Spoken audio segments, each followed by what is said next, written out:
ಪ್ರತಿಭಟನೆ ಆಕ್ರೋಶದ ಕಿಚ್ಚಿಗೆ ಪರಮೇಶ್ವರ್ ಮಣಿದಿದ್ದಾರೆ. ನನ್ನ ಹೇಳಿಕೆಯಿಂದ ನೇಹಾ ಪೋಷಕರಿಗೆ ಬೇಸರವಾಗಿದ್ರೆ ವಿಷಾದವಿರಲಿ. ಬೆಂಗಳೂರಲ್ಲಿ ಗೃಹ ಸಚಿವ ಡಾಕ್ಟರ್ ಜಿ ಪರಮೇಶ್ವರ್ ಹೇಳಿಕೆ ಕೊಟ್ಟಿದ್ದಾರೆ. ಸತ್ಯವನ್ನ ಯಾವತ್ತೂ ಮುಚ್ಚಿಡೋದಕ್ಕೆ ಆಗೋದಿಲ್ಲ. ತನಿಖೆ ಬಳಿಕ ಎಲ್ಲಾ ವಿಷಯ ಹೊರಬರುತ್ತೆ. ಲವ್ ಜಿಹಾದ್ ಅಲ್ಲ, ಲವ್ ಕೇಸ್ ಅಂತ ಹೇಳಿದ್ರು ಪರಮೇಶ್ವರ್. ತೀವ್ರ ವಿರೋಧ ವ್ಯಕ್ತವಾಗಿತ್ತು. ಈಗ ನನ್ನ ಮಾತಿನಿಂದ ಅವರ ಪೋಷಕರಿಗೆ ಏನಾದ್ರೂ ಬೇಜಾರ ಆಗಿದ್ರೆ ನಾನು ವಿಷಾದ ವ್ಯಕ್ತಪಡಿಸ್ತೀನಿ ಅಂತ ಪರಮೇಶ್ವರ್ ಹೇಳಿಕೆ ಕೊಟ್ಟಿದ್ದಾರೆ. ಹಾಗಾದ್ರೆ ಪರಮೇಶ್ವರ್ ಅವರು ನಿನ್ನೆ ಏನ್ ಹೇಳಿಕೆ ಕೊಟ್ಟಿದ್ರು, ನಂತರ ಇವತ್ತೇನ್ ಹೇಳಿಕೆ ಕೊಟ್ಟಿದ್ದಾರೆ, ಬನ್ನಿ ನೋಡೋಣ.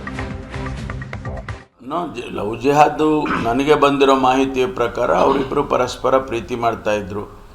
ಅದು ಯಾವಾಗ ಆ ಹೆಣ್ಮಗಳು ದೂರ ಹೋಗಕ್ಕೆ ಶುರು ಮಾಡಿದ್ಲು ಆಗ ಈ ರೀತಿ ಅವನು ಹುಡುಗ ಹೋಗಿ ಸ್ಟ್ಯಾಪ್ ಮಾಡಿರ್ತಕ್ಕಂಥದ್ದು.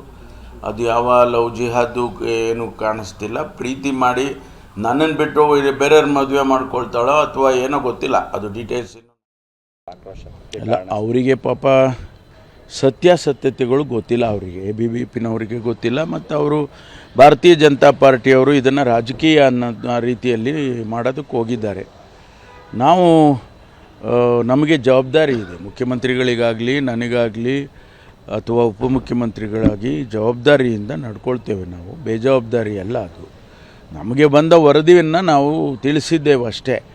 ಅದು ತನಿಖೆ ಆಗುತ್ತಲ್ಲ, ತನಿಖೆ ಮಾಡ್ತಾರೆ. ತನಿಖೆ ಆದಾಗ ಸತ್ಯಾಸತ್ಯತೆ ಗೊತ್ತಾಗ್ತದೆ. ಒಂದು ವೇಳೆ ನನ್ನ ಹೇಳಿಕೆಯಿಂದ ಅವರ ತಂದೆ ತಾಯಿಗಳಿಗೆ ನೋವಾಗಿದ್ದರೆ ನಾನು ಅವರಿಗೆ ವಿಷಾದವನ್ನು ವ್ಯಕ್ತಪಡಿಸ್ತೇನೆ.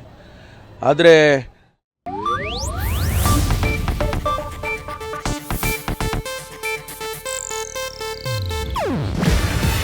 ಇದು ಏಷ್ಯಾನೆಟ್ ನ್ಯೂಸ್ ನೆಟ್ವರ್ಕ್ ಪ್ರಸ್ತುತಿ.